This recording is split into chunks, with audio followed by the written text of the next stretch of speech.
So I heard at the end of Spider-Man No Way Home, Batman dies. That was really weird. I was not expecting Batman to die in a Spider-Man movie. Dude, come on, man. Sorry, my bad. On.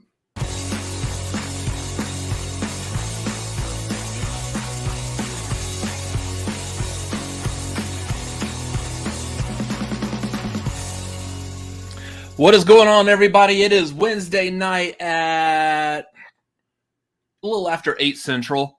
We are the Cinefanatics. This is the Tagline, the show where the tagline is the title. Oh my God, it's nice to be back. I am Robert Adams. I'm Chris Adams.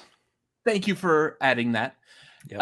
Yeah, it's been a while since we've been able to do anything. Thank you, nerd. I see you in the chat. Yes, I will shut up. Yes. Love it. By the way, yes, there will be no Spider-Man spoilers. Yeah, no Spider-Man spoilers. Because we haven't seen it yet. Yes, as you'll notice, tonight it is just the two of us tonight. Tori has the night off, so we are yeah, I'm doing it like a news anchor. You sound like a news Tori has the night off. I'm Robert Adams. This is Chris Adams. Tori has the night off. Yeah. The Golden Globe nominations were released and a 5th episode of Hawkeye came out. For more on this, Chris. The episode was great and the nominations are there. Really good news reporting, researching, whatever there. Anyways, that's going to be it for the tagline. Thank y'all for watching. Everyone have a great evening. Good night. Tori's away on remote assignment. Yes, Garth. Pretty much. Oh, good Lord. Yeah, it's been a while since we've done one of these, so we absolutely miss this, seeing y'all in the chat or wherever your chat is. We never actually physically see them. We see the chat. Yeah, like we got Nerd saying, I've missed Tagline. We have to, Nerd. We have to.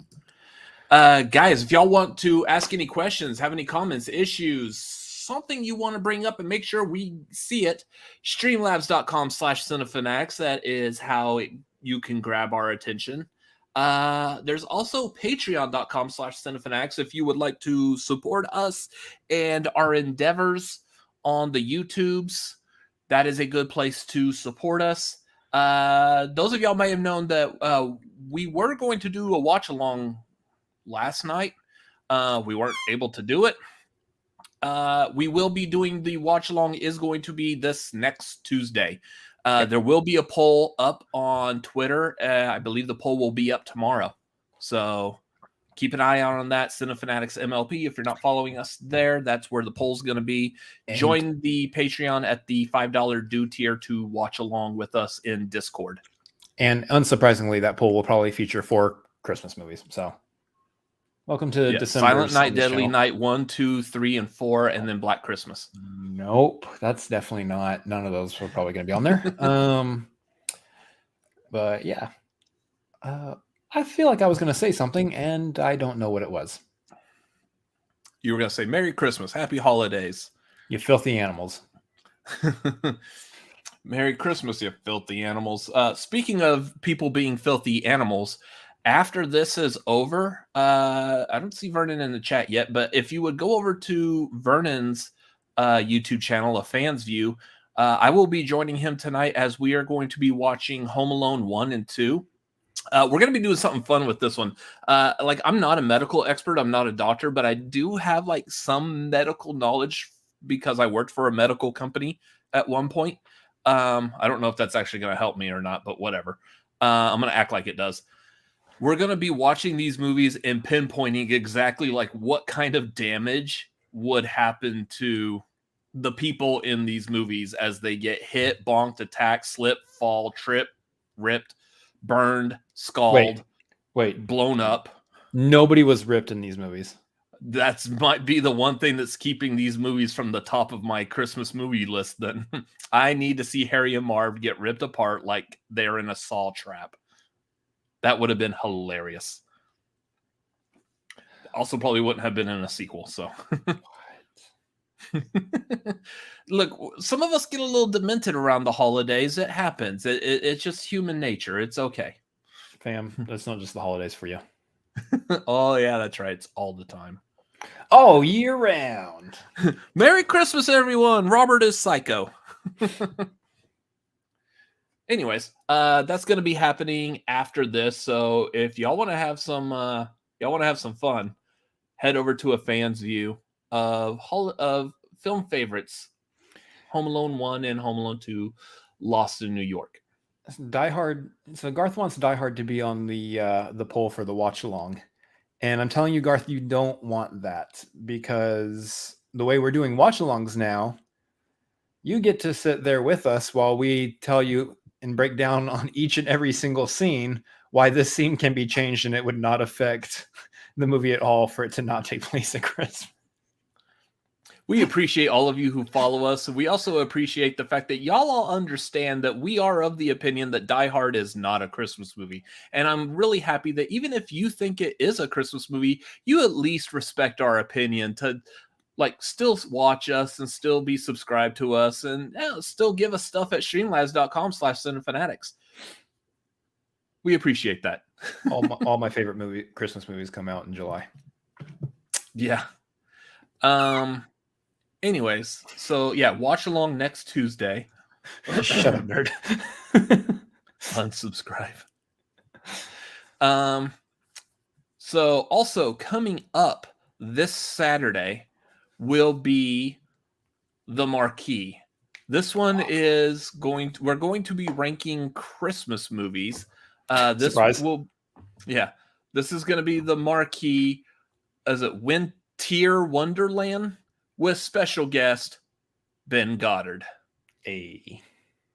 So Benny we boy. will be covering a whole bunch of Christmas-like movies. So, and who knows, maybe for some weird ass reason, Die Hard will be on there as well. Prepare to have it go straight to F. Notating, of course, that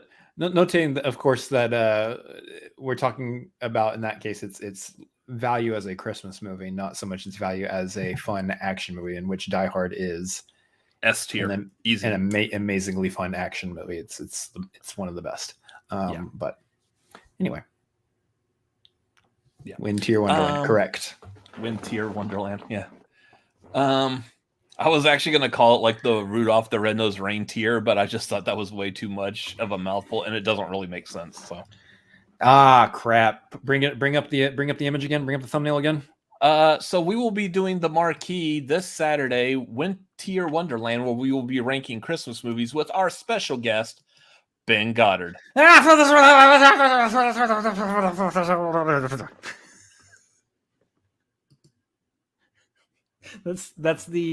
That's the audio version of the multiple letters in a row, consonants, and look, just go with it. I know what I'm doing. Okay then. Moving on. We got a couple of things personally that we need to catch up on here. I'm trying to think which order I want to do this in though. Let's cover the thing that's pressing first, and then we'll cover the fun thing, because it will kind of make sense as to how all this works together. Yes. Those of y'all who have been following us for quite a while, you kind of already know this. Those of y'all who we got to meet, talk to, hang out with in LA for the Schmoedown Spectacular. I know I explained to a couple of y'all what's going on, what's happening. So basically here's what's happening. A couple of years, when was it? 2016? 2017. You got into a car accident. Yep. You were basically stopped at a red light. You got rear-ended, totaled your car. Yep. And I'm guessing from what it sounds like, it was more than a whiplash. It was just a really hard bunch of pressure on the upper shoulders, neck area. It was definitely a whiplash. I mean, it's a situation where I was sitting in the front seat and I saw the Jeep coming up behind me, and obviously my body does what they tell you not to do, which is brace for impact. Yeah, you tense up. these things flew off my face and ended up on the floorboard in the back seat. So yeah, that means there was you, a very hard snap to throw glasses. Yeah. Off the face. Yeah. So basically that happened. You had whiplash. And then it was like after a year, you're like, okay, well, everything's fine. You just continue living your life like normal. And then it was like another year or two after that. I mean, somewhere around like what, 2019? 2018 is when I had my first vertigo spell. Okay. So it was about a year later. That August, after we came back from our first trip to LA. Oh, here's the thing. You did the 2017 was when you were doing the 1 second a day video on your YouTube channel. Yeah, so there's a second in there where I'm lying in a hospital bed with a neck brace on. Yeah, that was the accident. So so now in 2018 you got like this first bout of vertigo, which we originally thought was just some kind of inner ear issue. You saw a doctor, they said they referred you to like an ear, nose, and throat person. They were all thinking it was some kind of like the rocks inside your ears were dislodged. And so they were telling you how to do this whole like head tilting thing to recenter yourself type of situation. But then it became more than that. It was, you were seeing a chiropractor because like apparently your neck and upper body was just out of whack, out of proportion. And then I think it was around the chiropractor was the one who was suggesting that you need to get a different chair and you need to be monitoring your posture all the time. So that's where this whole thing with like the chair that he's in now, where that came from when we were trying to see if people would help donate to help him get a chair that he could sit in better. But which is unfortunate because at this point I'm now sitting. I've had this chair long enough that the seat cushion is starting to tear a little bit. So yeah. So this has kept going for a while. Eventually you realize that the chiropractor really isn't Garth posture check. The chiropractor really wasn't helping too much on it. It was just kind of making you feel better by like cracking your back and putting you on like the table with the rollers and the TENS unit. Yeah, my issue is no longer found in the bones of the spine.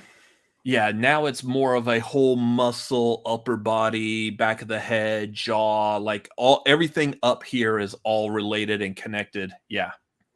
So now it's been physical therapy, which you've been doing for at least half a year. Better part of pretty much this entire year, nearly. Okay. Yeah, so going to see the physical therapists typically once a week. I know you're trying to go like 2 times a week. It would be nice to go 2 times a week, but there's no shot that I can afford that. I can only do once a week right now. So yeah. So basically the point we're at right now is the physical therapy does help, but it's still like an overall like just an overall physical issue that you still deal with. One of the things we were worried about going to LA is how are you going to feel like on the airplane while flying? Is the takeoff and the pressure and everything going to mess with this as well? Sorry about the yawns, guys. Yeah. So luckily for the most part, the trip to LA and back from LA, you were okay with.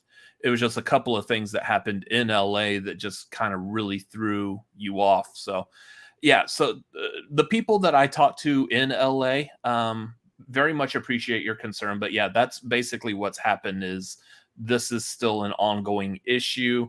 After LA, I can say with quite certainty that he is absolutely tired of this happening and is ready to get this over and fixed. Yeah, using a couple of choice 4-letter words. Like he's just done. Oh, done's a 4-letter word. Yeah, okay. So very done. Very done.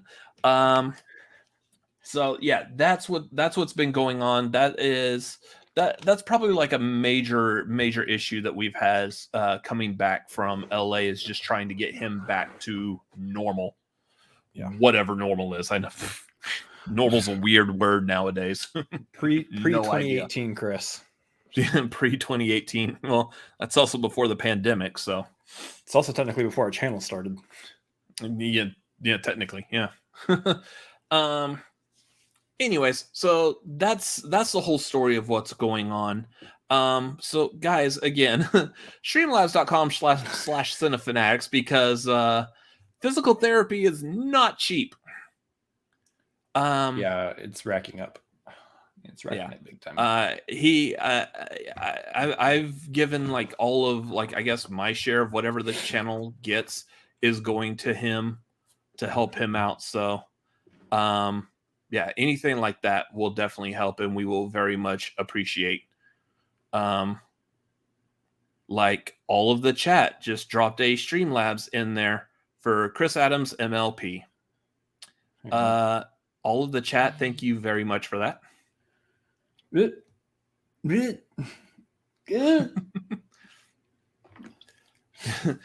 Get Chris back to a smaller Austin condition. What's the smaller Austin condition? Oh, okay. I don't know. Anyways, so that's been that was a major physical issue for the whole LA trip, and since getting back from LA. But let's talk about that LA trip. Going out to Los Angeles for the Schmoedown Spectacular.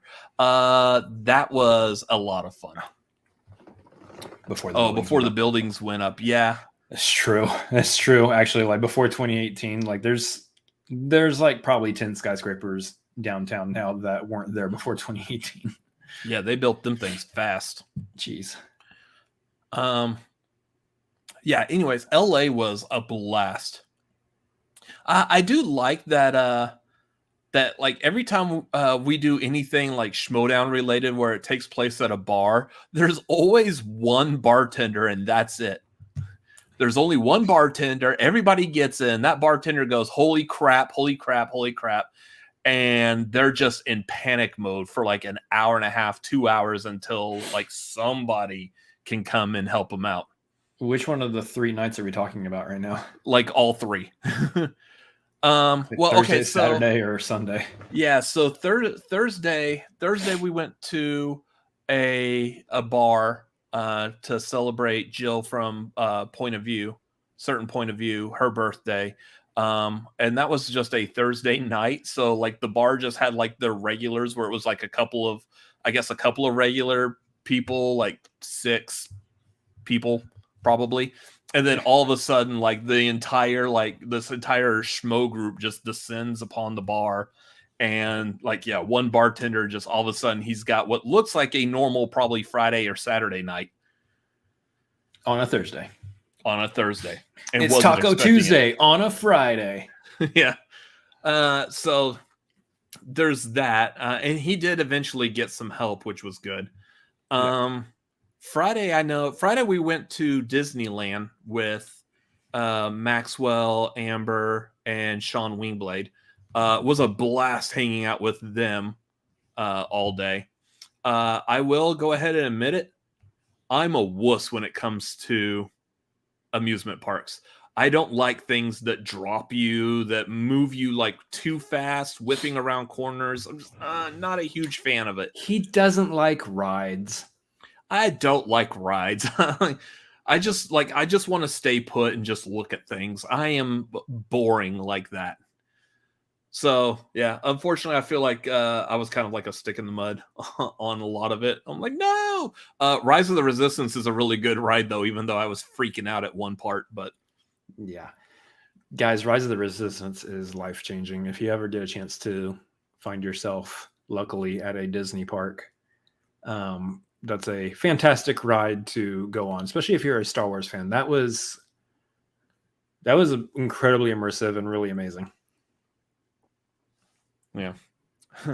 Well, I couldn't handle being high in rides because Disneyland took away my vape as well. So they chased him down at the beginning. They chased me down. They chased him down. Disney chased him down, took his vape away. Oh my god! I had like my little vape cartridge. And apparently I did not know you can't take these to Disneyland. So the option was I either give it up and it gets thrown away and I'm just out however much this costs, or I go take it back to the car, which if y'all have ever been to an amusement park, going back to the car is not fun. You go back to the car, you're leaving the amusement park. You're not You're not doing this back to the car. This isn't like Walmart where you forget something, you run out to the car and come back in. It's like not even that big of a deal if it was the part that you walk through to check in, that they check your stuff to make sure you're not bringing in stuff that you shouldn't be bringing in. If that part was like, right next to where you got out of the car at, then cool. But there was like a whole, like, you have to walk out the parking lot, walk down this hallway, go down it was 2 sets of insane. escalators. Then you have to like do this whole loop-de-loo around here, come around here. Then can you come through here? And then they check your stuff. And then they're going, oh, hey, you can't have this. So either we're going to confiscate it, or you got to go all the way back over here. You got to come back around this corner. You got to go back up these escalators. So I couldn't find the car. I tried taking it back to the car. I couldn't find it. So my idea was like, okay, I'm just going to try to hide it. Which for a minute that worked, and then they chased me down just to make sure, and I was like, all right, whatever, and I just gave it to them. I was like, I'm so tired of walking around. I haven't even gotten into Disneyland yet, and I'm already tired of walking. So I was like, no, I don't care, take it, I'll just buy another one later. So yeah. That's I'm not gonna sit here and complain about Disneyland this entire time. It's freaking Disneyland, man. But they need to figure out their setup about getting into the park, because there's so much walking at the beginning just to get into the dang park, which you're going to be walking around all day. So there was supposed to be a tram. There typically is a tram, like when you leave the parking garage. Yeah, you leave the parking garage and then you have to go through like their metal detector security, and then it's like a mile walk from there to the actual Disneyland front gates. That makes sense. There's typically a tram, but there's no tram because it's COVID. But once you're inside Disneyland, you will be packed in like sardines while waiting for each and every ride. Disneyland was good, y'all. I'm just saying. I really like Disneyland. Of course, we went to Disney World back when we were like little kids. So comparing Disneyland to my experience with Disney World as a youngin', definitely, I think. I feel like for me, being someone who doesn't like rides and stuff like that, I probably would have enjoyed it more if I had kids. Yeah. And then the kids are like, let's ride this. And I'd be like, no, your dad's a wuss. No, I'm not riding that. And just because I feel weird about it, I just want to be clear. For us, the Disneyland trip was gifted to us. We have been very blessed with the Disneyland trip. So just like we're sitting there asking for money and then talking about going to Disneyland, I just want to be clear, it was gifted to us, guys. We didn't spend our own money on this. I wouldn't have been able to go to Disneyland otherwise. But I just wanted to clear that up real quick. Makes sense. Yeah. Please sponsor our next trip to Disney. No, sponsor me feeling better so that I can go back to Disneyland and not lose my crap halfway through the day. This definitely, Maxwell and Amber, like they turned into like kids at Disney. Like, even though they better people to go to a theme park with. Yeah. Even though they had been to it a couple of times, they still like walk in and see things like, and I was like, oh, it's so cute. So yeah, having them around was a big help. See, that was Friday night. We're just tired. Went to go get some food. You were having like your issues Friday night because I guess being jostled around on rides all day kind of threw it off. It was the being on my feet walking around the park all day. The rides didn't actually do it. It was just the overexerting myself physically. My endurance sucks right now, apparently. I'm gonna have to start working on that. Yeah. Saturday, the Spectacular was phenomenal. I absolutely loved that. Was such a good event that they put on there. Fan Expo was a blast. I loved being able to meet like a bunch of people, a lot of people that we never had seen in person. It was great. Yes. And Saturday we met the most important person ever. Yeah. Rachel is so awesome. So Rachel gave us these little cactus ornaments. They're so cute. Looks like a weird nose. Yeah. A cactus that has decorations on it. Chris is going to have to play Wii Fit games on his Twitch. Can you do that? Is that a thing? Well, no, they're not available on Switch. But yeah, had a blast on Here's the thing. Like, I've heard like a lot of people saying the audio issues. Maybe it depends on where you were at in the theater room, the auditorium. So they're talking about the YouTube playback or the YouTube video, which there was a mic issue. If you go back and you watch like the YouTube video, especially at the beginning, I don't know if they've fixed it since and re-uploaded it, but there was some of the mics were a little bit quieter for the at-home audience. Okay. I know that like the competitors on stage, some of them were having hard time hearing. Like I know Mike Kalinowski was having to like step out from behind his podium lectern, whatever. Their monitors were quiet. Yeah, just so he could hear the questions. But yeah, all the matches were fantastic. I mean, probably not much of a spoiler right now, just because almost anyone who's watching us who's also watches the Schmoedown, you've probably seen it. But I think that was the first time that there was a spectacular where like none of the belts changed hands. Yeah, like everyone kept their belts, and it's the first time that's ever happened. There were some really good matches. That IG match was probably the best out of all of them. Quickly followed by, I would say, Star Wars. That Star Wars match was good too. Yeah. After that, we went to Barney's Beanery over in Burbank. Barney's Beanery in Burbank. Again, got to talk to a lot of people, hang out with a lot of people. Here we go. Joey is fantastic. He was running around Spectacular with his camera, getting some really good shots. He got some great shots during Spectacular and also at the Mint, the concert Sunday night, which was also a blast. Yeah, being able to meet like a lot of other people there as well.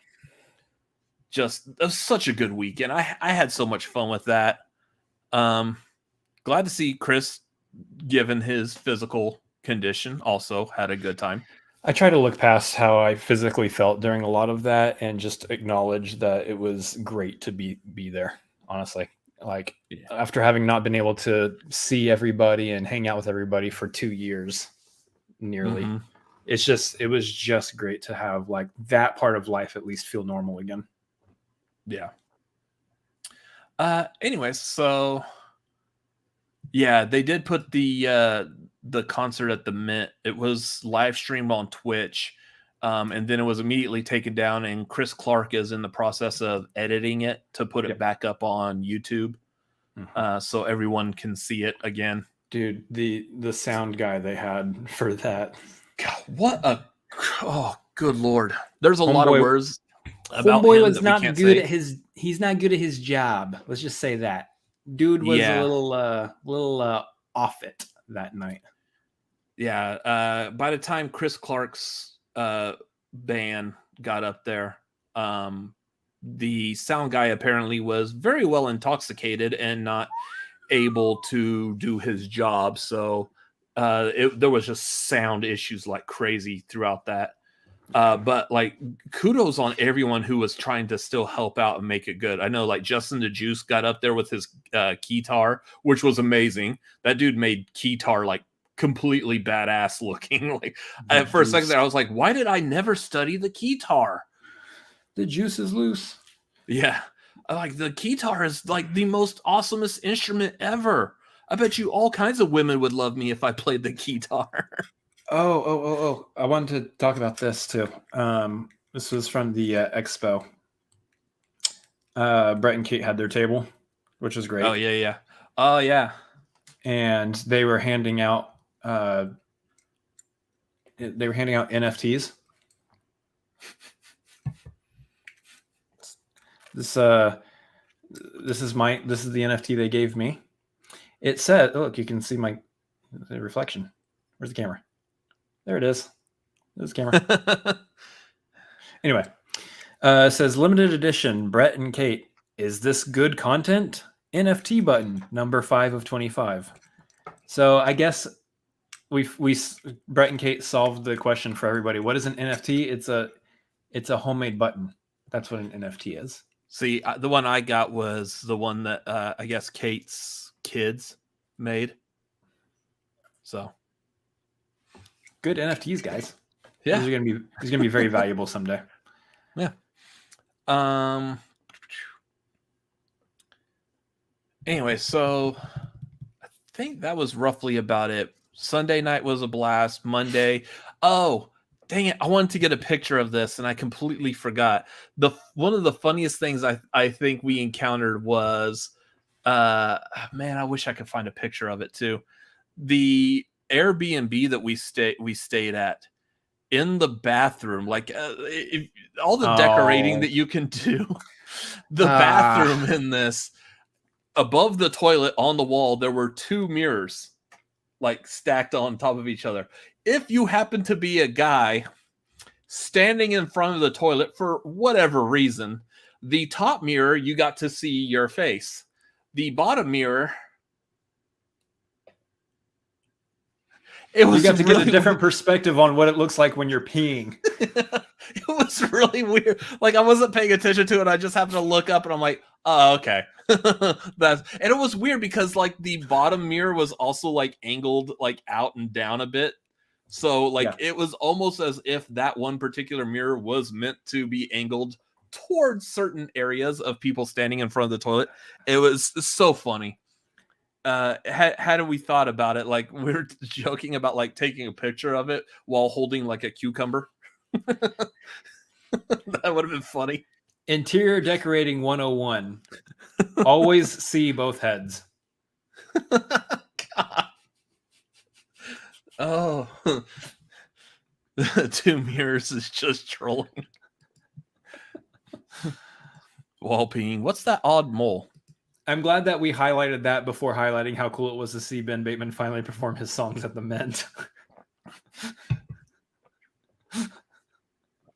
These are all being fondly remembered in no particular order. Oh man. Okay. So since you brought that up though, I do like the fact that like that was the first time Ben Bateman has performed any of his songs in front of people, and it's not the first time he performed them in front of people. He's performed a couple like in LA a couple times. That was that was supposed to be the end of the tour though. Yeah. And it ended up becoming like the beginning of the tour. Almost a preview.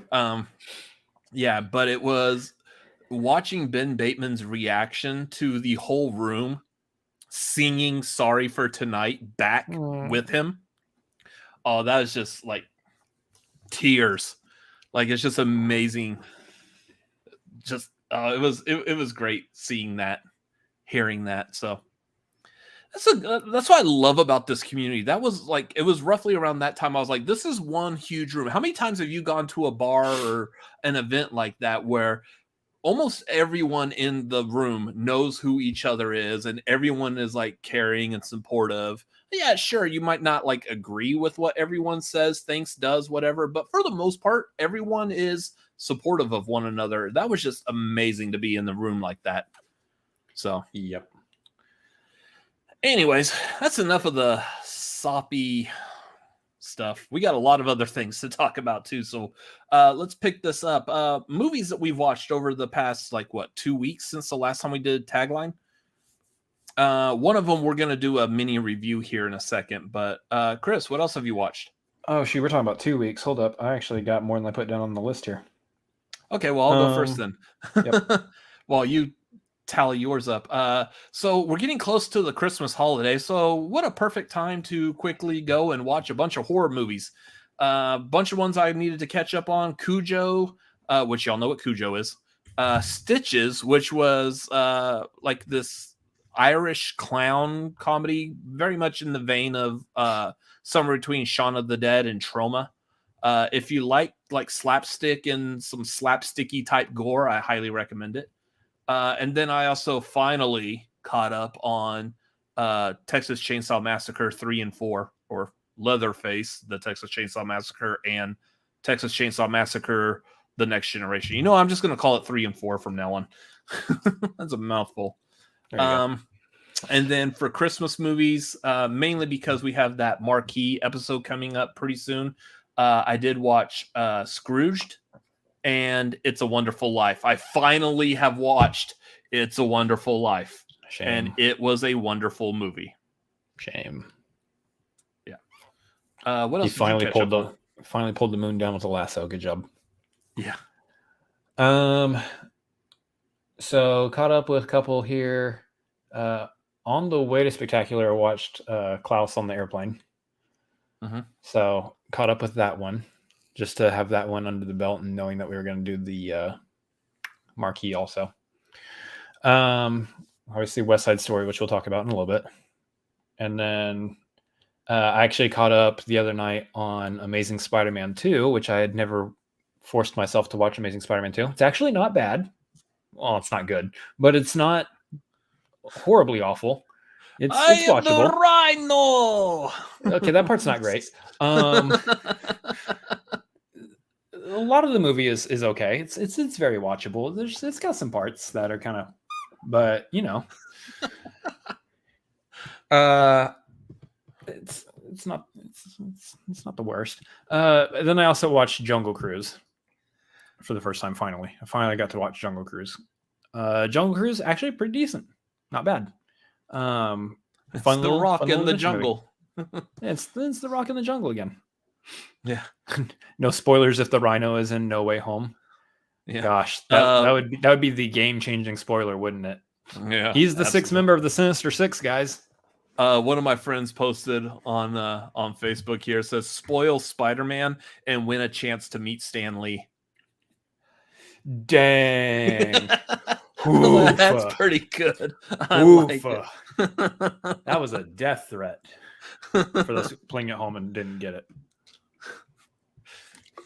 Yikes. Oh, look, Stan Lee's a cameo in this. Oh, wait. Stan Lee's got not a cameo, but a lead role in the afterlife. In your afterlife. I didn't bring my comics for you to sign, Mr. Lee. Can't take it with you. Yeah, so there you go. So those are the movies we caught up on. I don't want to hover on those too long because we got let's talk about West Side Story real quick. We did see West Side Story last week. So let's do a quick brief review. There's going to be spoilers, but it's West Side Story. I mean, it's West Side Story. Did you see the original? Yeah, this pretty much followed exactly like the original with some small minor changes, but I mean the story's the same. The music's pretty much the same. Yeah. I thought this movie, so I have seen the original, you have not. No. I say you have not, like I'm talking to Chris and not the audience here. I've seen the original, you have not. Everyone at home's like, I've seen it too. You.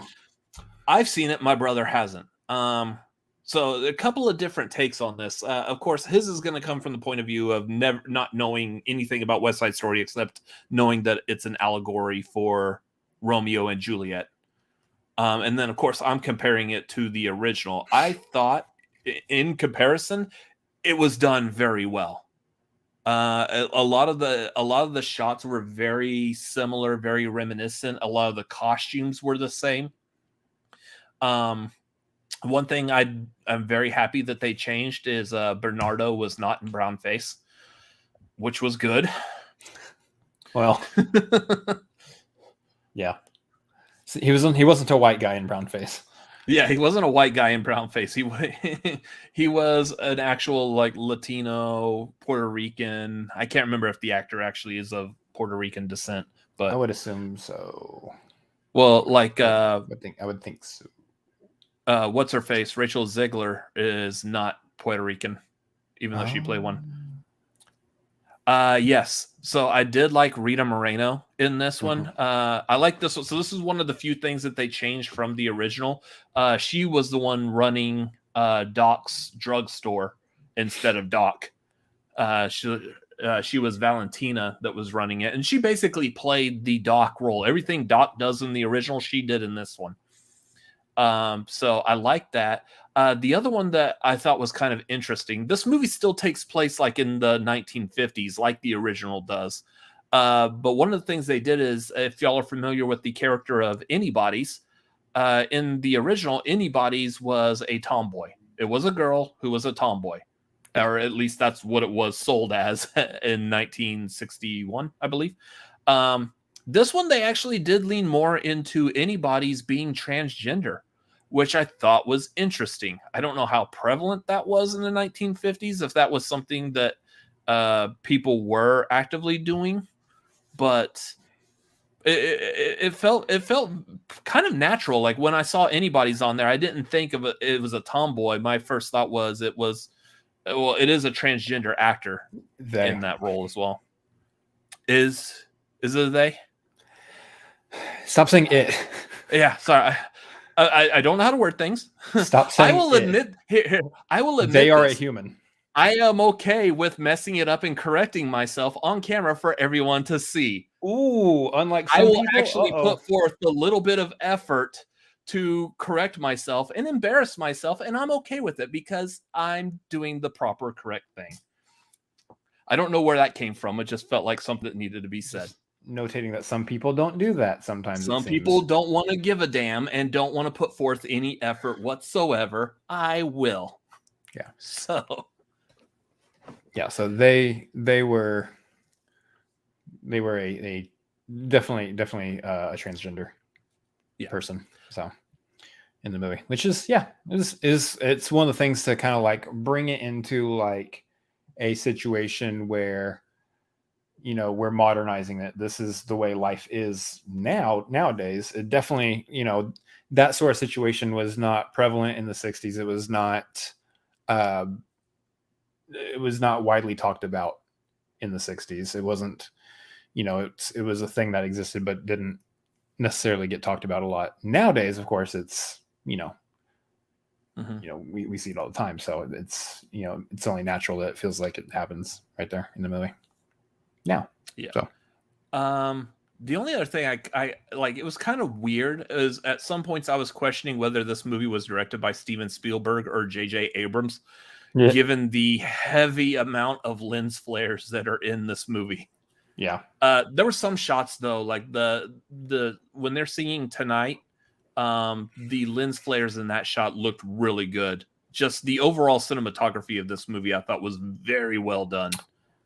The movie definitely it's got an old world Hollywood feel to it. It's bringing back the style and feeling of old Hollywood movies. But of course, you know, we're looking at modern actors. We're looking at modern technology used to bring it to life.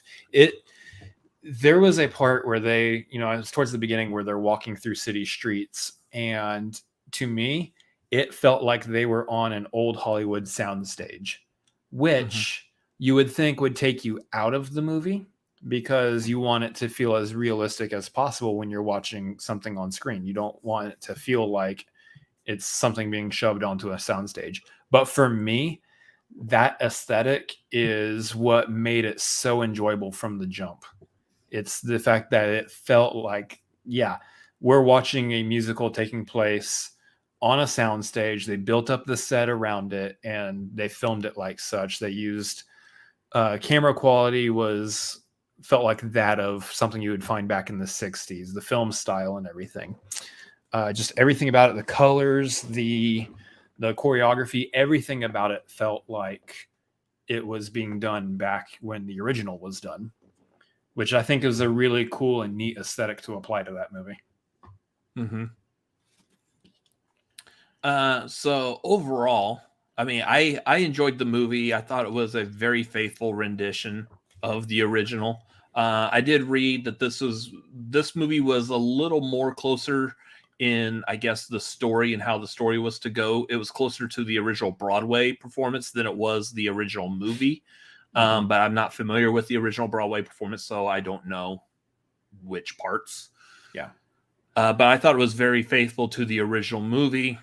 It did again, different look, more modern, but still having that old feel to it. I thought worked beautifully for this movie. Yep. And yeah, I could understand a lot of people saying that this is probably Spielberg's masterpiece.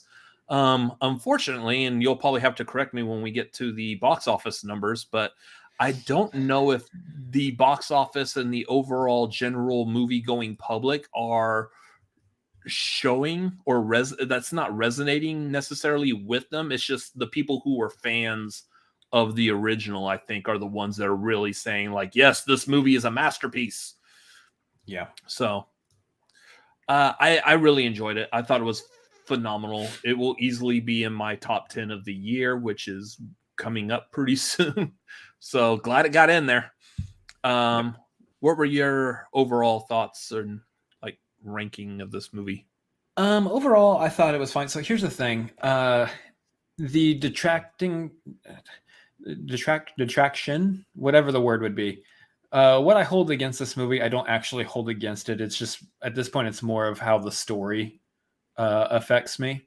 Again, I didn't see the original, so I don't have the original to compare this new one to. I just have this new one to go off of in terms of like the story and what happened in the film and everything. I don't think West Side Story is necessarily like my favorite musical. It's not my favorite. Obviously, it's not my favorite musical. That'd be La La Land. But it's not my favorite. It wasn't my favorite story. Like I think the Romeo and Juliet story is hella friggin' depressing, yo. And so by proxy, the West Side Story is hella friggin' depressing, yo. But I will say I still rated it pretty high on my Letterboxd just because aesthetics wise, everything else about the movie, it was gelled with me completely. It was just that the story itself is not my cup of tea, and that's not a problem with the story. That's just how it connects with me as a person. I will say that Rachel Ziegler is an instant star, and if we don't see her in everything always from here on out, I will be really shocked. Yeah, this is giving me a renewed interest in really wanting to watch the live action Snow White that she's going to be in. And yes, Ansel Elgort was there. He was present in the movie. I don't think he did that bad of a job, given like his character. Like Tony is kind of a wooden character. I thought Tony was kind of wooden in the original, also. So, yeah. I mean, I feel like he played it pretty right there. So, anyways, He was there. Yeah, that's going to be our review of West Side Story. We hope you liked that review. Let's talk about, before we get into movie news, let's quickly talk about Hawkeye. Yeah, so we haven't talked about episodes 4, and then episode 5 dropped today, last night, however you watch it. So episode 4, I don't remember pretty much of anything. By the way, there's going to be some spoilers on this. If you want, I can actually... Spoilers for the episode that premiered today, at least. Yeah. I mean, everybody's... So, yeah, if you don't want to hear spoilers about it, we're going to talk about it real briefly, but yeah, if you want to mute real quick. I don't remember too much of episode 4. I remember that was supposed to be Clint and Kate were parting ways, and they're all off doing their own thing. They come back together to fight Echo at the end. I don't even know if she's being referred to as Echo, just Maya. Yeah. They come back. Clint's fighting Maya. Kate comes back to help out with it. And then some other person pops up and is getting in the way. And so just all out fight with all these people. We don't know what's going on. At the very end, with like last shot, we see that the masked assassin person turns out to be Yelena Belova from the Black Widow movie. So nice to see Florence Pugh pop up. I love seeing Florence Pugh in anything that she pops up in. Yeah, that was a weird sentence. Anyway, so I love it when Pugh pops up. Okay. Moving on. So then we got the episode last night. The episode last night, this morning, today, whatever. That is probably one of the greatest episodes out of all these MCU Disney Plus shows so far. That was just one episode that was just solid from the beginning to the end. Yeah. I loved this episode. They did some fantastic stuff in it. Honestly, like from a standpoint of looking at the rest of the Disney Plus Marvel shows so far, Hawkeye is closer to me to like Falcon and the Winter Soldier, where it feels like more just street level kind of grounded stuff going on, rather than like some big existential crisis like WandaVision or, you know, some tiny whiny weird you know, multiverse stuff like Loki. But as far as the street level stuff goes and the making it like a very personal story for Hawkeye and for Kate, yeah, this was one of the better episodes of Marvel television so far. Garth is correct. Directors Burt and Birdie, they are destroying it. They are doing so good. Everything that we've seen from them so far has just been A tier. So I do want to mention like my personal highlights of this episode that came out today. Like right off the bat, the very beginning of this episode, we are seeing from Yelena's point of view, her being blipped away. We see her get blipped and then come right back in the same place 5 years later after the paint on the walls has changed. We've never seen that. Yeah, it was the same shot. We've never seen that. We've seen someone blipped away, like we saw what's her face in WandaVision. We saw the point of view that she disappeared and then she came back, but we hadn't seen this like in a real time, like from the point of view of the person getting blipped. How that actually looked. Yes, we just saw Monica. We just saw Monica coming back in the hospital, but we didn't. How they did it and how they showed it for Yelena was very unique because we got it at least. It happened for us and for her at the same exact time, and it's we at this point we are expecting that that's what everybody who got blipped experienced. That would have been funny. But it was really cool. It was a really cool scene though, because she was, you know, washing her hands at the sink, dusted away, and then immediately dusted back in the same breath. And you're watching all the paint and everything on the walls change. She's watching like her whole environment change around her in real time, which I think is just an aesthetic choice for us to understand exactly what's happening and how it's happening.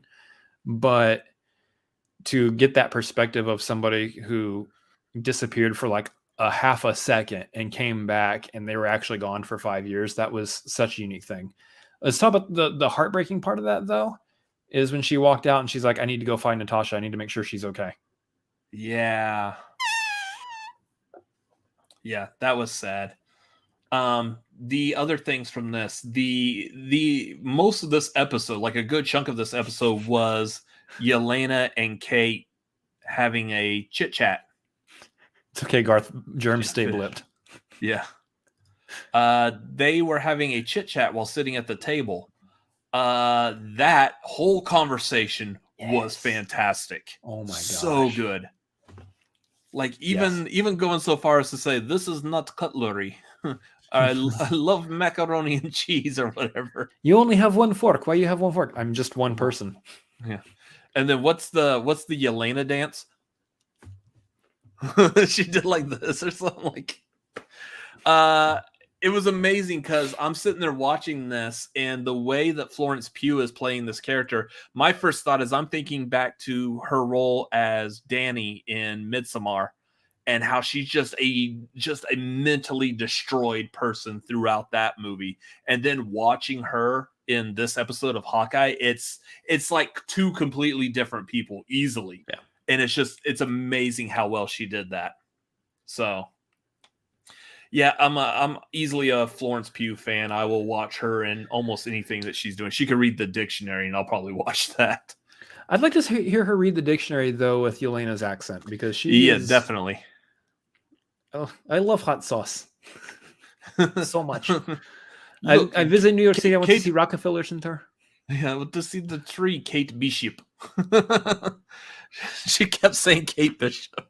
This is so great. She's got that character down, yeah. The way that whole scene played out was fantastic. And then, of course, you got to, like, fast forward. We got to talk about the end. Yep. We got to talk about that final shot. Which I love. So, first of all, I love the little twist that they're doing here where they're making you think that Jack is just a terrible person. Mm-hmm. The entire way, you're like, you're with Kate. You're like, I'm suspicious of this guy. This guy's super sus. And it turns out there's nothing going on with the guy. At least as far as we can tell. From the little twist that we got in this episode, it looks like he is actually being framed and set up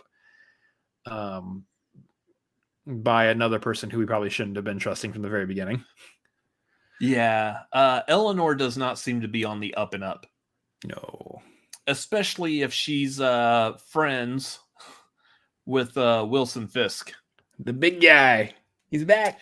Here's the thing, and I got this down to talk about in the movie news because it came out like last week and we didn't get a chance to talk about it. But like last week, it was announced that Kevin Feige had said that Charlie Cox is still the MCU Daredevil. Like kind of like admitting that like, yeah, some of the stuff that happened in the Netflix Marvel shows, we're going to kind of bring that back. But that's all we had gotten. We had just heard that Kevin Feige still loves Charlie Cox. He would like to explore more of the Daredevil character and that Charlie Cox is probably going to be Daredevil. But we hadn't heard too much about Kingpin. Those of us that know the history of Echo, like Maya in the Hawkeye show, she is getting her own Disney show. But she does have a past history with Daredevil and Kingpin, basically being raised by Kingpin. So it's, yeah. And Vincent D'Onofrio did do some like tweets, I guess, like the week before also when it started becoming like, hey, so who does Maya work for? Who is the actual head boss? And we're like, who's Uncle? Huh? Who's Uncle? Yeah. So we're all starting to piece this together. And we're like, are they going to do this though? Like, are they really going to bring him back? Because Vincent D'Onofrio's Kingpin was so good in the Daredevil show. When I was a boy. I love that tweet. Yeah. And then we got the confirmation at the end of this episode with that photo. I'm really hoping that we actually do get full-on Vincent D'Onofrio Kingpin in the next episode, which is also the last episode of Hawkeye. So yep. I'm going to guess this is going to be a really long. This will be a really long episode. Maybe.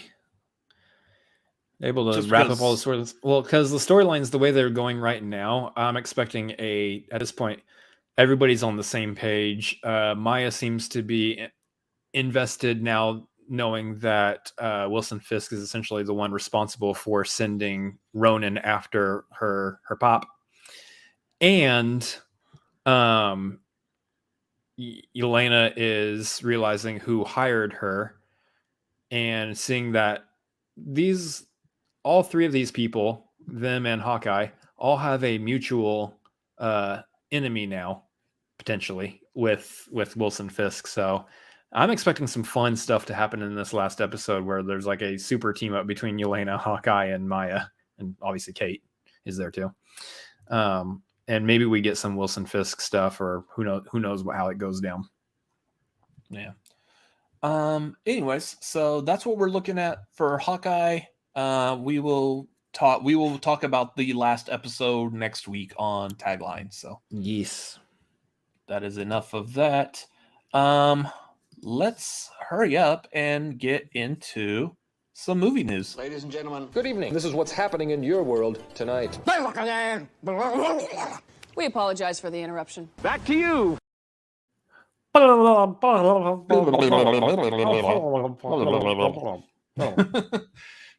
Someone clip that out just for no reason. Just gonna pop up somewhere. Just this is YouTube. You don't clip out on YouTube, you goof. You can. I mean, it's ways. I can do it. I've done it before, so it's more difficult. Anyway, yeah. Let's hit up some box office real quick. Let me rush through this top 10. Starting with number 1. Can we guess what number 1 is? No. Okay, it's West Side Story. You mean it's not Spider-Man already? That's how good Spider-Man is. It's already number 1 before it came out. Exactly. Yeah, I'm gonna bet $10,000 that it will be number 1 next week. Ooh, I know it's a risky bet. That's a risky bet. Yeah, it's not a risky bet. It's like the easiest bet ever. No one would take that bet. Yeah, number 1's West Side Story, and here's the problem. The thing, like you brought up before, the thing made $10.5 million. That's really low. for a first run movie, especially one with like, I believe it had like $100 million budget. It was a big Hollywood production essentially, and it has not met expectations in terms of what they were hoping for on release weekend, which,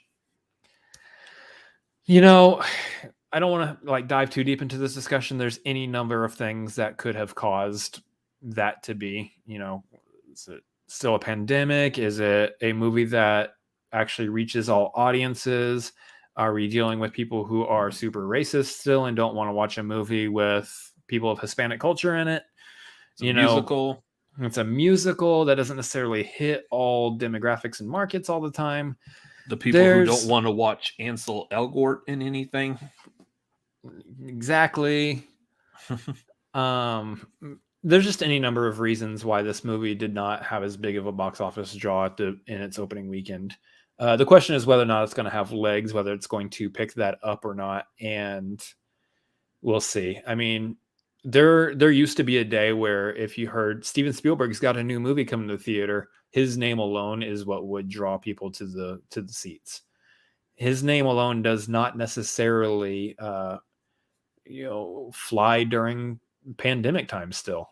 So, as we're still in a pandemic, the star power, whether director or the people acting the movie, doesn't necessarily mean butts are going to be in seats. Now, I will say, on the flip side of that, if there's a Marvel logo attached to it, 100%, even in a pandemic, butts will be in seats. Note this, because we will talk about this next week. Yeah. They really should have combined, and they should have done Avengers West Coast Side Story. West Coast Side Story. West Coast. That's a good joke, and I'm afraid that Garth is probably the only one in the chat that will get that. What a nerd. The West Coast Avengers West. Yeah. Anyways, that would have been funny. Yeah, and Garth is right. It's a movie that plays well on TV screens. Many feel you don't need to see a musical on the big screen, and that's true. I think it's unfortunate because that's the best place to get like the full spectrum of the choreography, the aesthetics, the music, and the surround sound and how it all sounds. Mm-hmm. But general audiences don't necessarily care about the technical specifics of it. They want to go to a movie. They want to just watch a movie, and they're going to be fine watching that movie at home too. So there's certain musicals. It may not be the entire movie, but at least in a couple of musicals, there's definitely some scenes that play so much better on the big screen. The opening to La La Land, the whole dancing on the highway, that freeway, highway, whatever you call it, that looks so much better on the big screen than it does just watching it at home on your TV. Many of the aesthetics in the movie work a lot better on the big screen. Greatest Showman had a lot of theatrical production value to it. The music in Greatest Showman plays better in a theater than it does on small screen. Oh yeah. But yeah, I would love. They need to re-release Greatest Showman in a theater so I can go back and see it again. Do it again, and I can sing along. Yeah. Anyways, yeah. So I liked West Side Story, but yeah. How's the rest of the numbers look? Rest of the numbers are, they're low. They're just low this week. Number 2 is Encanto. Number 3, we got Ghostbusters Afterlife still in there. Number 4, we got House of Gucci. 5 is Eternals. 6, oddly, is Resident Evil Welcome to Raccoon City. That did not bounce out of the top 10, so that's a thing. 7 is Clifford the Big Red Dog. Both it and Resident Evil remained in those same 2 spots from last week. Number 8 is Christmas with the Chosen, The Messengers. I don't know what that is. I guess that came out. Christmas with the Chosen. I'm seeing Chandru from Schmoedown. We're just all hanging out with him for the holidays. I imagine that came out last week when we didn't do a tagline. So whatever that is, there you go. Mm-hmm. That was number 8. Number 9 is Dune, still in there. Dune. And number 10, bouncing back into the top 10 from last week where it had fallen out by 1 number. Coming back from 11 to 10 is what I'm trying to say. Paw Patrol. No, Paw Patrol is long gone. Paw Patrol's like on video now, I think. Who cares? Number 10 is Venom, Let There Be Carnage. That's for some reason back in the top 10. Which that one's also available like either on video or digital. Here's my prediction. Here's Chris's prediction for next week's box office. 1, Spider-Man's going to be number 1. 2, Venom, Let There Be Carnage will actually still be in the top 10 next week. I would almost go so far as to say it might even bump up to number 9. You think just because of Spider-Man, like Venom is also going to... That'd be interesting to see if that plays out. There's a chance that somebody might double feature it just for poops and giggles. Mm-hmm. So I'm thinking there's a chance that 1, it's going to stay in the top 10, but it might bump up even to like number 9. So let's see if that plays out next week, or if I even remember that I made this prediction. I will back your prediction based on one key thing. And guys, again, we haven't seen Spider-Man No Way Home. We will, in about 24 hours, we would have just gotten out of it. So we are seeing it tomorrow night. So complete prediction still. But if Venom pops up in No Way Home, which I don't see that actually happening, but whatever. I don't think so either. If he pops up in No Way Home, then maybe you could see that bump on Let There Be Carnage. Yeah. Yep. So we'll see how that all plays out. We'll find out next week. But there's your top 10. That's how the box office is looking right now. Yeah. So I'm going to go through some like real quick news. This was the ones that we probably would have talked about last week. But I just want to quickly go through them.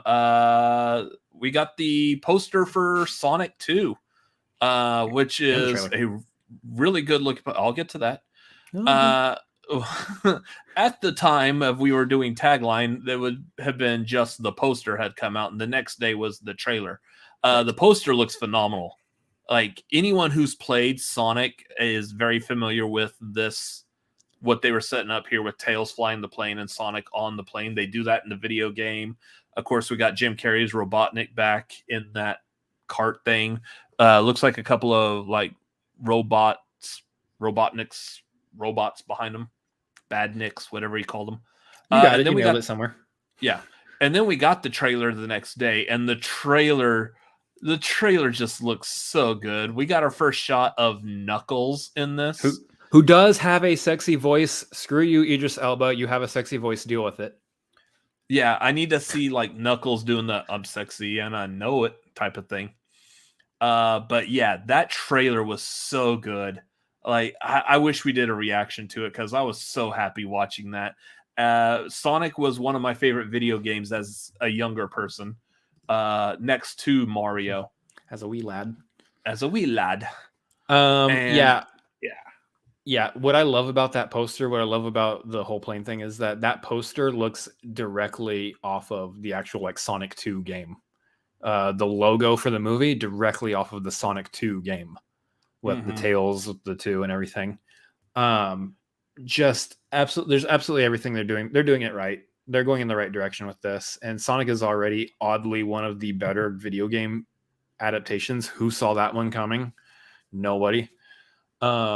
It is one of the better ones. So the sequel, and now they're leaning even more towards the actual like aesthetics from the Sonic world.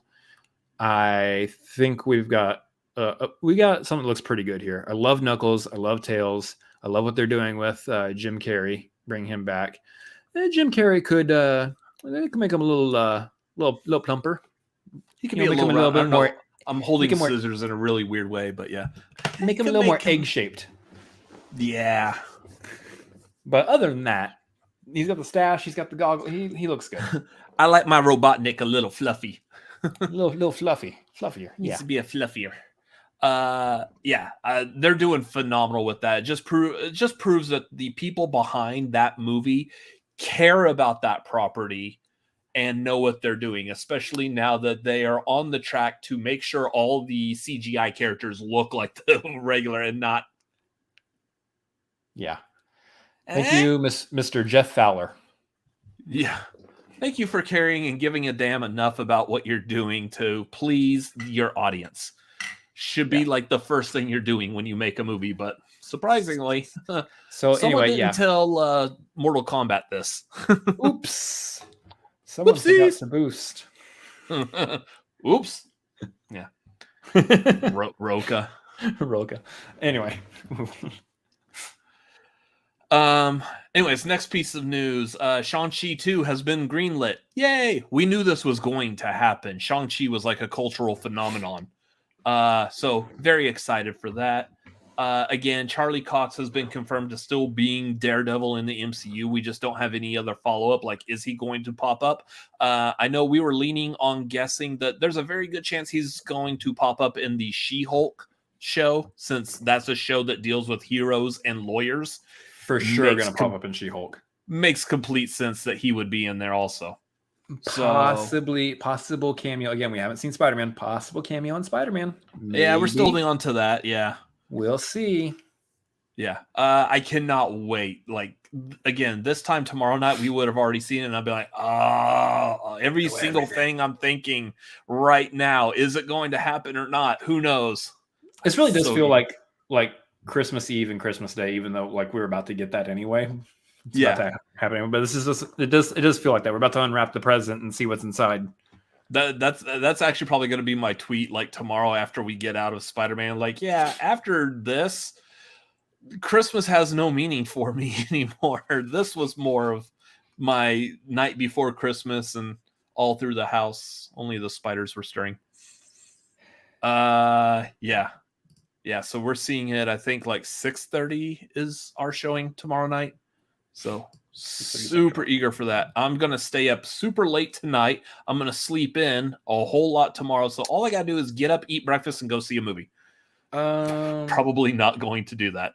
I got stuff to do tomorrow, but us and Cutter are probably going to see it around the same time. Cutter, I forget, are you in? I know we saw you at the Houston Schmoedown. Are you Central Time too? We might be seeing it around the same time. Yeah.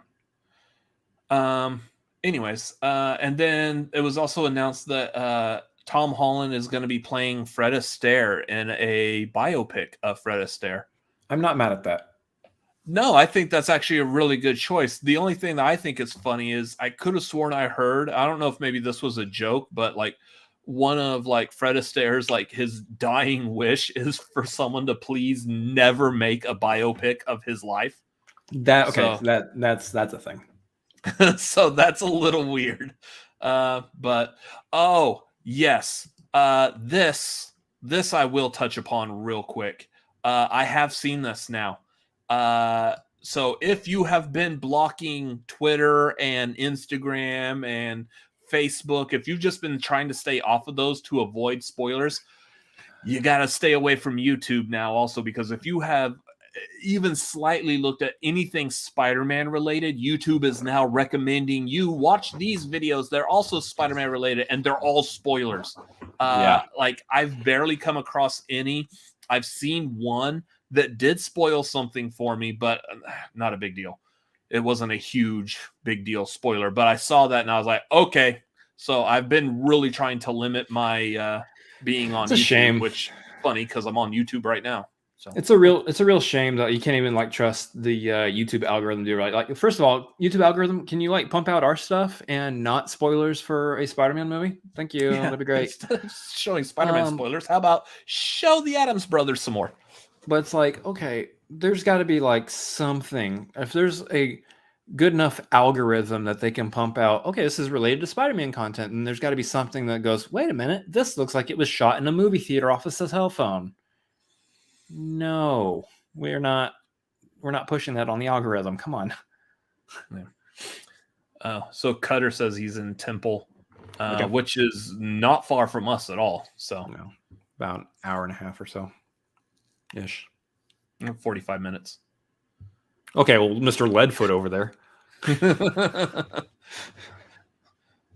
I like, what was it like? Well, I was in the military station in Oklahoma City. It was like supposedly like 6 hours to drive from Oklahoma City to Austin, Texas.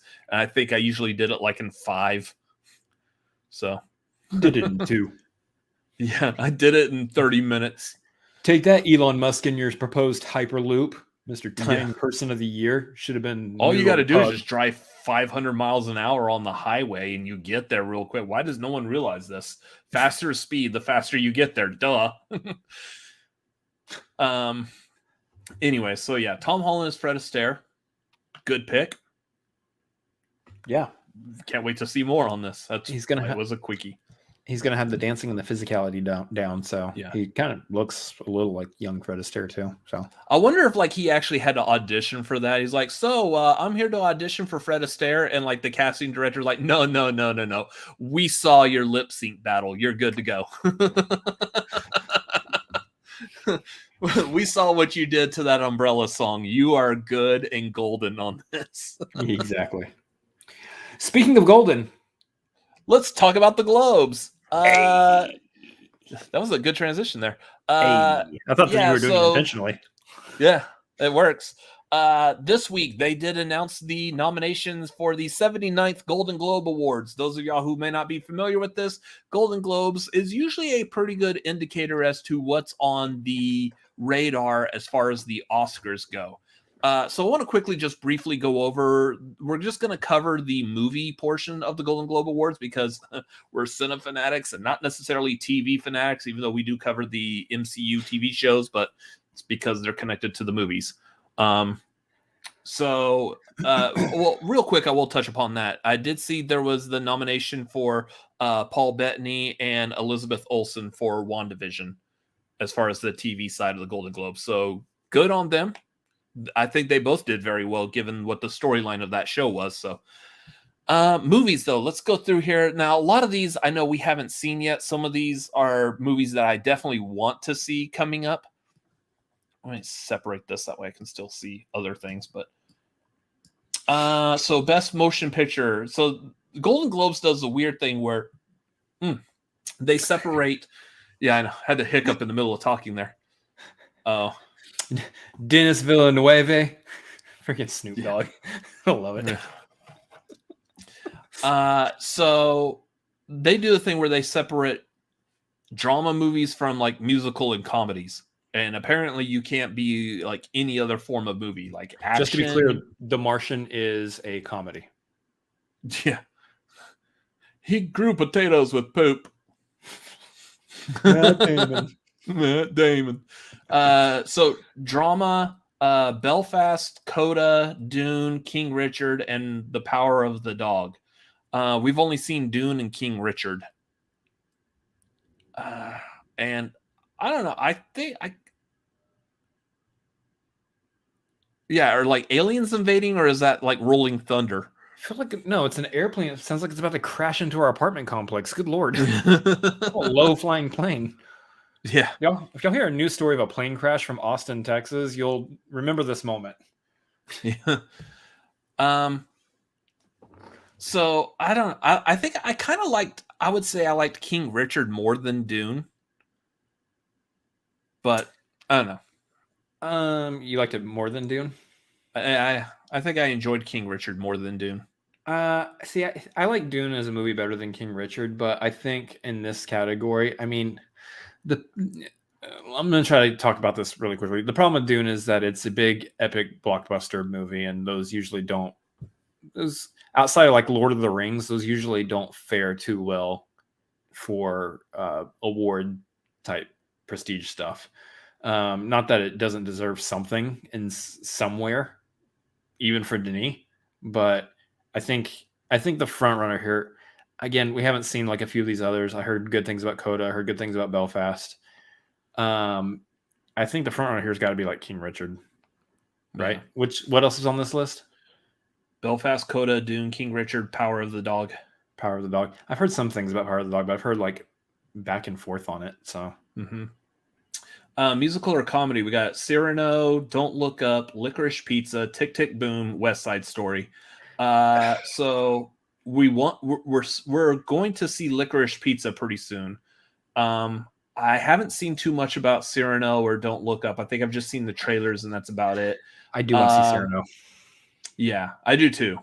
And Don't Look Up is going to be on Netflix, so that'll be easy to watch. West Side Story was good, but I would say without having seen Licorice Pizza yet, my winner is going to be Tick Tick Boom. Easily. I'm in the same camp. I want to see Tick Tick Boom win this one. I think there's something to be said for Spielberg's name. West Side Story is a remake of a classic. It's been heavily favored critically. So there's a good chance that you might see. There's a good chance you might see something big on West Side Story here. But I would really love to see Tick Tick Boom. So we've got basically a movie based off of a musical created by Stephen Sondheim versus a movie that's a biopic of a person who was greatly inspired by Stephen Sondheim. That's interesting. Just on that alone, I would love to see Tick Tick Boom win. I would love to see like the someone who was inspired by Sondheim get that. I know we will be mentioning In the Heights here in a little bit. Mm-hmm. But yeah, unfortunately it was not on the musical or comedy, and it should have been. I think it deserved to be nominated. Sure. Best performance in a drama actor. We got Mahershala Ali for Swan Song, Javier Bardem for Being the Ricardos, Benedict Cumberbatch for Power of the Dog, Will Smith for King Richard, Denzel Washington for The Tragedy of Macbeth. I say Will Smith's got that. That's that. I haven't seen any of the other ones actually. I really do think this is Will Smith's to lose for sure. Yeah, I want to see Being the Ricardos because our mom was a big I Love Lucy fan, so therefore we are familiar with Lucy by proxy. Sounds like that sounds like a band from like the 90s, Lucy by proxy. Real quick story time on that. I talked to mom on the phone about Being the Ricardos. One, this is the separation where somebody who is of her age at this point, not really keeping up with what's coming into the movie theaters and everything. She was not aware of Being the Ricardos' existence. I told her about it and I told her who's starring in it. And she was like, Javier Bardem is playing Desi Arnaz. Yeah, that doesn't seem like good casting. Yeah, she was like, he doesn't look like him. What? Lucy, you got some splaining to do. I can't do his voice, apparently. Yeah, it's almost Stitch. Kermit. Yeah, every voice I do is either John Travolta, Kermit, or Stitch. Exactly. With the exception of the one that I can actually do being Marvin the Martian. So that is actually a big one that Joaquin isn't nominated for. Come on. I'm actually surprised about that too. See, for actress, we got Jessica Chastain for The Eyes of Tammy Faye, Olivia Colman, The Lost Daughter. Yeah. Lady Gaga, House of Gucci, Nicole Kidman in Being the Ricardos, and Kristen Stewart and Spencer. I know there's like three of those that I think are pretty neck and neck, and I haven't seen any of those movies. So without seeing the movies, it's kind of hard to tell. But I would say just based off of what I've heard and what I've seen so far, Jessica Chastain as Tammy Faye Baker, Lady Gaga in House of Gucci, and Kristen Stewart as Diana, Princess Diana. I think those are the three leads that are going to be hard to determine on that one. Yeah. I mean, I've heard a bunch of things forward and backward. I wanted to see Spencer, but we didn't get a chance. I felt like going into it that, you're looking at Kristen Stewart being a front runner here, but I don't know if that's necessarily true anymore. There's a lot of hype always around Lady Gaga, and I think her and House of Gucci might be something that's big too. Again, we haven't gotten a chance to see House of Gucci either, even though I want to see that one as well. But yeah, I'd be interested to see whoever wins this one. I think there's obviously like everyone deserves the nomination. So yeah. So going to actor in musical or comedy, we got Leo DiCaprio in Don't Look Up, Peter Dinklage as Cyrano, Andrew Garfield as Jonathan Larson in Tick Tick Boom, Cooper Hoffman, who I believe is the son of Philip Seymour Hoffman, who was a frequent collaborator with Paul Thomas Anderson. So him for Licorice Pizza. and then Anthony Ramos for In the Heights. I mean, again, the only one we've seen is Tick Tick Boom. Oh, well, Tick Tick Boom and In the Heights, and I would probably still give the edge to Andrew Garfield. I would too. I liked Anthony Ramos as Usnavi, but yeah, I would like it to be between those two. I want to see either one of those two kind of get it. But I think the edge, just based on what he did with the role of Jonathan Larson, the edge has to be Andrew Garfield here. I mean, he did so good, so good. So I gotta give this one to Andrew Garfield here. Actress, we got Marion Cotillard in Annette, Alana Haim for Licorice Pizza, Jennifer Lawrence in Don't Look Up, Emma Stone as Cruella, and Rachel Ziegler for West Side Story. This is going to go to Rachel Ziegler easily. Yep. I would have said I wanted to give it to Emma Stone for Cruella, but she did good. Yeah, after watching Rachel Ziegler in West Side Story, this has to go to her. I'm still leaving open to the fact that I've heard a lot of good things of Alana Haim's character from Licorice Pizza, and I'm still wanting to probably give it to Rachel Ziegler. Yeah, Cotillard. Yeah, whatever. She's French. Yeah, I know. I'm not, so I can't pronounce it like Marion Cotillard. Yeah. So do you have any other thoughts or moving on? Nope. Rachel, moving on. Cool. Best supporting actor in a motion picture. Ben Affleck for The Tender Bar. Haven't even heard of that.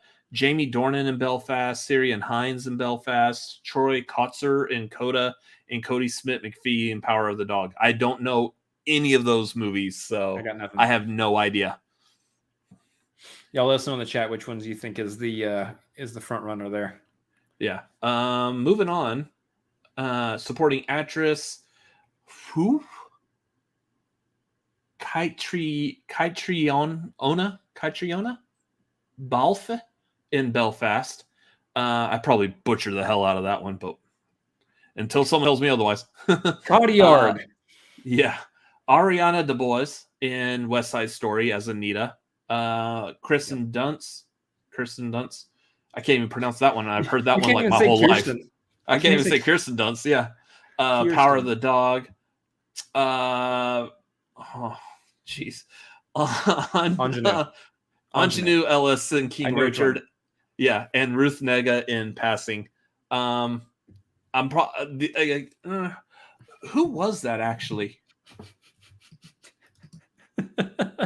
Robert Adams. Okay, she was the mom. She was the mom in King Richard. Okay. Yeah. Who was the first one on the list? You're just trying to get me to pronounce it again. No, I forgot. It's the one you couldn't say. What movie was that for? Belfast. What was the second one on the list? Ariana DeBose in West Side Story. She played Anita. Ariana or Anjanou. Those are my choices. Those are my picks for that. Yeah, well, I mean, that's the only two movies we've seen so far. That's beside the point. Yeah, I probably would give it to Ariana because Anita is like a very major character as well, and I liked how she portrayed Anita, especially given the fact that she was in a movie that starred the person who originally played Anita in the original movie. So that's got to be all kinds of nerve-wracking. It's hard because Anjanou was fantastic as the mom in King Richard. Yeah. Best director, Kenneth Branagh in Belfast, Jane Campion for The Power of the Dog, Maggie Gyllenhaal for The Lost Daughter, Steven Spielberg for West Side Story, and Denis Villeneuve in Dune. Ooh, ouch. It's between Denis and Steven. Yeah. Oh, that hurts. I don't know. Yeah. That hurts because like prior to West Side Story, I would say that's all Denis. It's all Denis Villeneuve right there. And there's part of me that still thinks that he edges it out. I don't know, because like West Side Story is both of them are not quite remakes. They're reimaginings of a prior work. say reimaginings. West Side Story is still along the same lines, but it's a little bit different. Yeah. But this Dune adaptation is completely different than the Lynch version. So this is hard.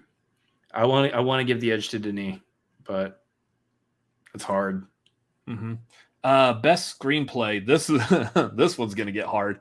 Paul Thomas Anderson for Licorice Pizza, Kenneth Branagh for Belfast, Jane Campion for The Power of the Dog, Adam McKay for Don't Look Up, and Aaron Sorkin for Being the Ricardos.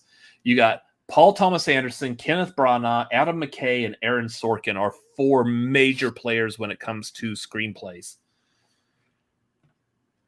That's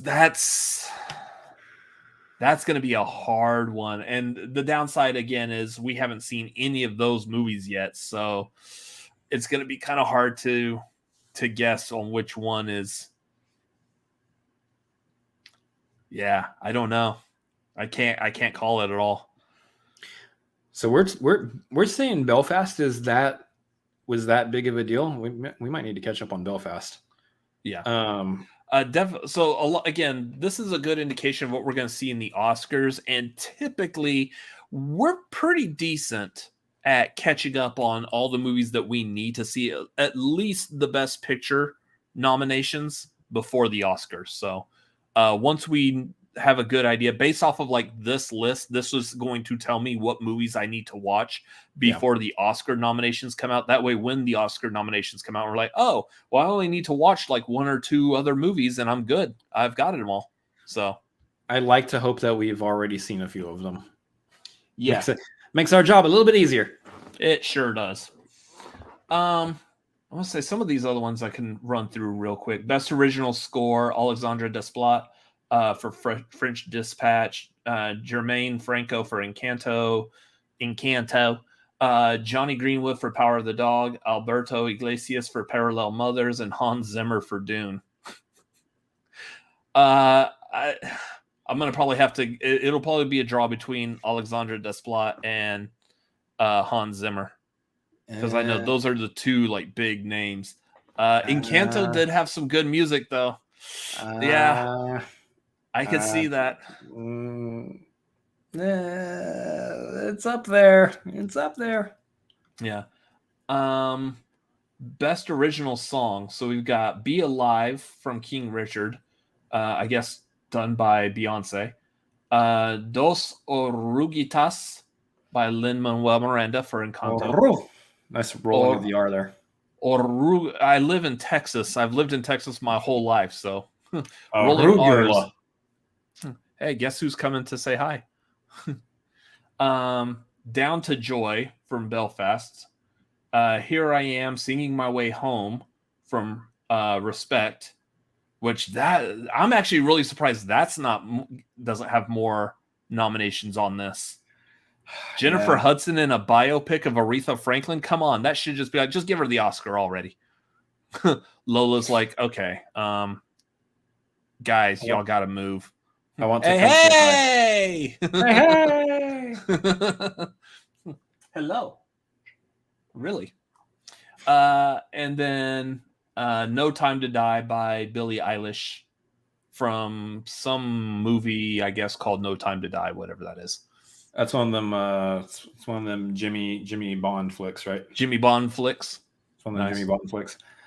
Throw an award at Billy. I don't know. I don't know. I mean, there's a lot of those on there that I feel like are like the very obvious. Lin-Manuel Miranda usually has a really good, really successful, high rate of award winning when it comes to awards. So award winning when it comes to awards. Yeah, when nominated for awards, he usually is the one that pulls the W out of that. So Robert Adams has a high rate of word grammar messing upping. When it comes to wording. Best animated feature. We got Encanto, Flea, Luca, My Sunny, Maud, and Raya and the Last Dragon. I'm gonna put my money on Raya. Note. I don't know if I would. Note. 3 of those are Disney movies. Disney has this category pretty much unlocked this year. Surprise, surprise.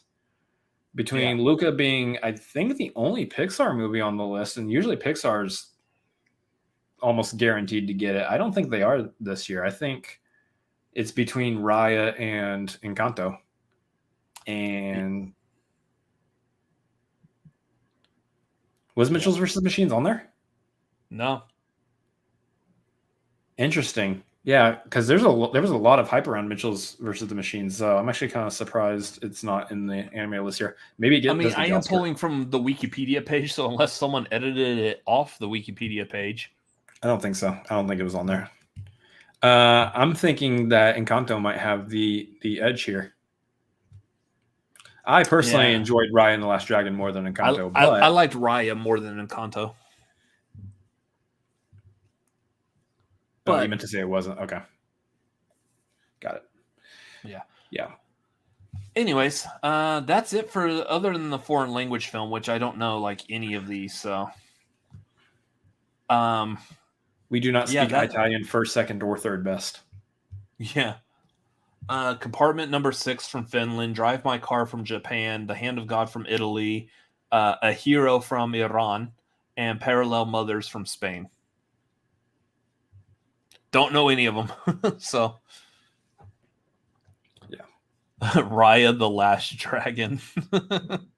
Oh, Brian. That's a Schmoedown reference. So, Wild Berries. Wow, Wild Berries are back. Wow, Berries. Can't wait to get one of their shirts off of not TeePublic. Skybound store. Didn't they say that they're still selling them on TeePublic? They still. I think Makuga said that. One of them said it, but I think their stuff's gonna go on the Skybound store, not on TeePublic. It'd be funny. Yeah, these will all be interesting. Here's the thing: Golden Globes is typically we don't watch the Golden Globes. We just read up the nominations. We'll talk about the awards. Yeah, we'll talk about the awards. We'll talk about them once they give them out and see like who won, because I think that is going to be your real big taste test to see who's going to be heavily favored for the Oscar contention. That's usually the way it goes. A few exceptions here and there, but typically whoever wins the Golden Globe is usually the front runner for the Oscar as well. So that's why y'all were referencing Snoop Dogg, because he was the one that read the nomination. Why did Snoop Dogg read the nominations for the Golden Globes? Why? That doesn't make any sense. The Golden Glizzles. I love Snoop Dogg, but I don't think that doesn't sound like something that he would do. Like, it's just the most off the wall. You're talking about the same guy who has made Martha Stewart his best friend. I know, but see, that actually kind of makes sense, though. Let's see. So Cutter's asking us, are we going to see Matrix 4 in the Kingsman? So, Kingsman, I don't really care about. I'll see Kingsman. Yeah, sad to say, I don't really care about the Kingsman franchise. I saw the first one, was like, this is not me. This is not for me. So I didn't see the second. I didn't see Golden Circle, and I didn't see. I'm probably not gonna watch this one. Matrix 4, we will be seeing. I think we're deciding that likely we're probably gonna end up staying here and just watching it on HBO Max, because it'll be available on HBO Max. Which, understandably, it's probably a movie that you want to see on the big screen, but money saving time. So yeah, we're coming down to a point where we need time and especially money. And if I can postpone having to go to a theater, then that would be great. I understand Matrix might be one of those movies that you do want to see on the big screen. And normally I typically would say, hey, go see it on the big screen. Just for us personally, where we're at this time, it probably won't work that way. Yeah. But I know like Dune was available on HBO Max also, and we still went to the theater to go see it. So yeah, that one was like, nope, we got to see this one in the theater. Yeah. I still got to catch up on, what are their names? Reloaded and Revolutions. Yeah, Reloaded and Revolutions. Yeah. I still got to catch up on those two before I can see Matrix 4. So those will be Revelations. Revelations, yeah. Whichever one. I got to watch those two before we see Matrix 4 next week. So before we go see it, we're just all going to go to our bedrooms and watch it. I'm going to go right here and watch it. I probably will lay down in the bed with like the laptop on my chest and just watch it that way. As the Wachowskis intended it. As Lana Wachowski intended for me to do. Lana Wachowski intended it. Like, we didn't mean for you to watch this on your computer. I was like, okay, but it's a movie about computers. I mean, Neo! He does know Kung Fu still. Anyways, so that's going to, I believe, do it for tonight. Got a little bit of time left to take a break before I hop over to a fan's view and do the watch along of Home Alone and Home Alone 2. Again, guys, if you have the ability, come join us. We're gonna have a lot of fun because I'm gonna be like picking apart like all the medical things that happened to people in those movies. Like, yeah, paint can smashed into his skull. He's dead. He's not falling backwards. He's just straight up dead. Broken skull, concussion, at least. Yeah. So we're gonna cover some things like that and just see exactly what would happen had this really happened in real life. So yeah. So things to note real quick before we like continue on everything else that we've got coming up. We'll state that next week, I know we just came back from like a break last week. Next week is going to be the last tagline for this year. For 2021. For 2021. It's going to be the last tagline for a couple of weeks. We're going to take just be completely honest with you guys. We're going to take a much needed, like probably 2-3, we got to decide like 3-week break or something like that. We're going to get some things worked out and figured out. We're going to start goal planning and doing all sorts of fun stuff. And we're planning on hitting 2022 harder. So, that's the plan. So for right now, like next week is going to be our last tagline. And then we will be taking a small pause for a few weeks, and then we will be coming back in the new year. We'll see you guys next year, kind of a thing. Stupid joke. So that being said, yes, be prepared. Next week is the 2021 season finale of the tagline. Can we say that? Can we say it's a season finale? I guess. So, and then of course, this Saturday, obviously we've got coming up is the Marquee Christmas movie edition with special guest Ben Goddard. There, is that better? That hurt. What did you do? Like pull a hammy or something? Like it came from right here. Well, you could have some hammy stuck in your throat. I mean, hammies? Well, it's not Christmas yet. We haven't eaten the hammy. Nope. Ooh. But yeah. By the way, we need to figure out what we're doing for Christmas food. Yeah, let's talk about it while we're live on air right now on the internet. Hey, so have you contacted Dad about what he's doing for? Oh, okay. Anyways. God. Anyway, yeah, we got the Marquee coming this Saturday. It's 7:30 Pacific, 10:30 Eastern. We're going to be doing the Christmas movies. Are we doing a spoiler discussion on No Way Home? I believe we're going to do like a spoiler-free. I think we talked about this. We're going to do a spoiler-free, fresh out of the theater video that we're going to post up on the channel. Well, I would say this is our goal. One of the things that we're wanting to do in the future is we want to have it set up where as soon as we walk out of the theater, we quickly film an immediate 1 to 2 minute, like just quick review, spoiler free. Here's our thoughts. And we get that pumped out like that night. So this is the idea that we have for tomorrow night. We will very likely have just a real quick 1 to 2 minute review of No Way Home up on the YouTube channel. If it's small enough, my goal is I also want to share it on Twitter. So you don't necessarily have to come to our YouTube channel. If you're following us on Twitter at Cinefanatics MLP, it will also be up there for you to watch. And then I'm trying to figure out if we want to do this or not. we may do a full spoiler review on Tagline next week. Yeah, maybe. That's. I will say one of the things contingent upon that is whether or not Tori also gets a chance to see Spider-Man before Tagline next week. I'll just be flat out. That's part of it because we don't want to do a spoiler discussion and Tori's got to jump out of the stream while we're doing it. Yeah. Otherwise, maybe we do something. I don't know. So we're aiming for Tagline. It is a big enough movie that if worst case scenario, we definitely could film a completely separate review. But yeah, at the movie theater, we'll probably just do the quick 1 to 2 minute non-spoiler review, like in the lobby. The movie theater we go to also has like a really nice bar area, so we may like grab a table or whatever and just set up camera and stuff there in the bar area. There's typically not many people around, so it may be very easy to shoot. By the time we get out of the movie, it's going to be like 9:30, almost 10 o'clock. So, ish. So there's not going to be anybody coming in that we could accidentally spoil something for, especially if we're doing it spoiler free. So there's not going to be a spectacular vlog.